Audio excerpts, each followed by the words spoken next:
Hello. You're welcome back to my channel. I'm Jasmine.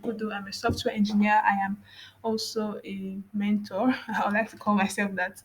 All right, so this is lesson 83 of the JavaScript algorithms and data structures code on freecodecamp.org. I'm so glad to have you here.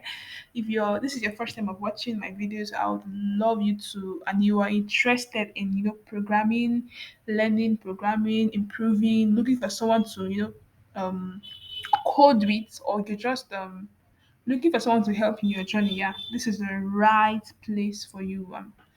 Just go ahead and subscribe and go through my previous videos because I have started these lessons from right from lesson one, and this is 83. So there's a whole lot, but they are quite short. So don't be scared of the number. They are very short and concise and straight to the point videos. So just go through them. You can also access this course. It's a free course on freecodecamp.org. Just head over there. I usually put the link in the description, so you could just go right there and click on it. It's a wonderful JavaScript course, and I believe you will learn a lot. So already said too much. Let's get right into the lesson. Oh, this is one of my favorite parts of JavaScript and programming: objects. Another part is arrays. I think we've gone through arrays previously, have we? I think we have.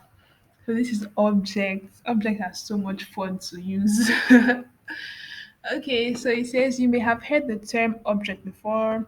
Objects are similar to arrays, except that instead of using indexes to access and modify the arrays, you access the data in objects through what are called properties.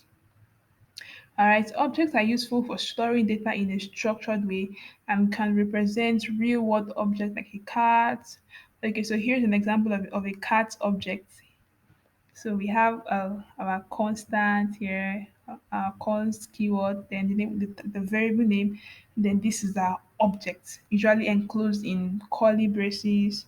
Then we have our property or key, and then we have our value.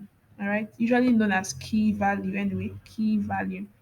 So this cat object has these properties or these keys: name, legs, tails, and enemies. Okay, water. Oh, I can't scared of water. Don't they drink water? Okay. Yeah, cats are scared of dogs too. They are enemy. I know if you've watched Tom and Jerry, if you watched when you're little, you know that Tom wasn't ever friends with any dogs. Yeah. Okay, that aside. Um Objects are so cool, like they are so dynamic. You could have objects of literally anything, like anything you can think about.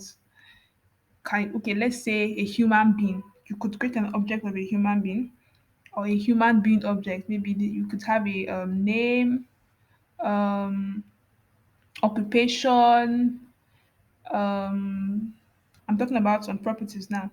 Name, age, yeah, occupation. What else can we use to, like, what else could be properties of a human? Okay, likes, dislikes. It's so dynamic, right? Objects are so important. Something is very important, all right? Okay, let's continue. In this example, all the properties are stored as strings such as name, legs, tails. However, you can also use numbers as properties. You can even omit the quotes for single word or string properties as follows. So you don't really have to have quotes, especially when the words are just, single words. So yeah, so we have make, another object, make. Okay, looks like a car object. Yeah, so we could have a car object. I don't really know much about cars, but maybe the name of the car, is it Toyota, and what else? Lexus, Mercedes, which is my favorite. Okay, or what else? What other names of car? Okay, we have Hyundai. I hope that's the pronunciation. There's Honda. So yeah, that could be the make or the name of the car. Then we could have a plate number. All right. What else do we have? Color. Yeah, color. Then I guess there could be other types depending on, I don't really know much. Is the car a jeep? Is it a flatboot? Is it whatever? All right. So however, if your object has any non-string properties, JavaScript will automatically typecast them as string.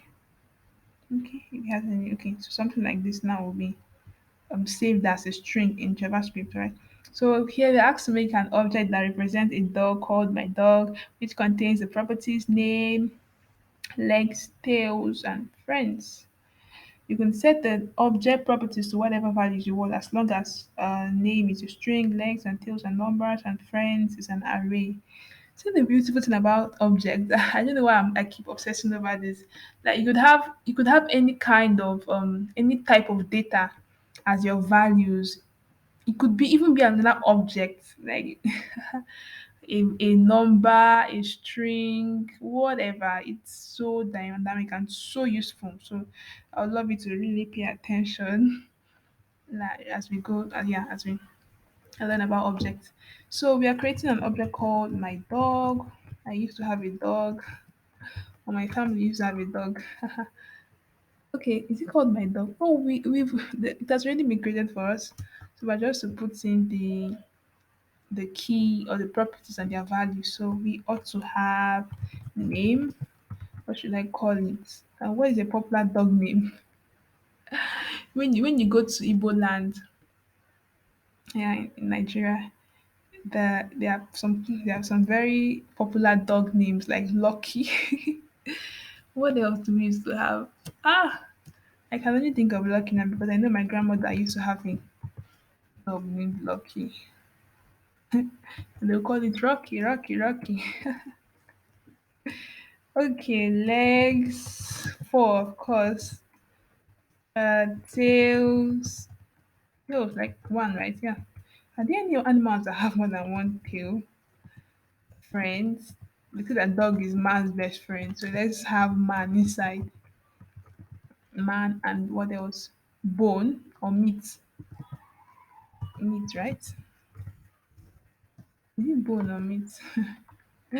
Anyone, I beg. Alright, so that should be it.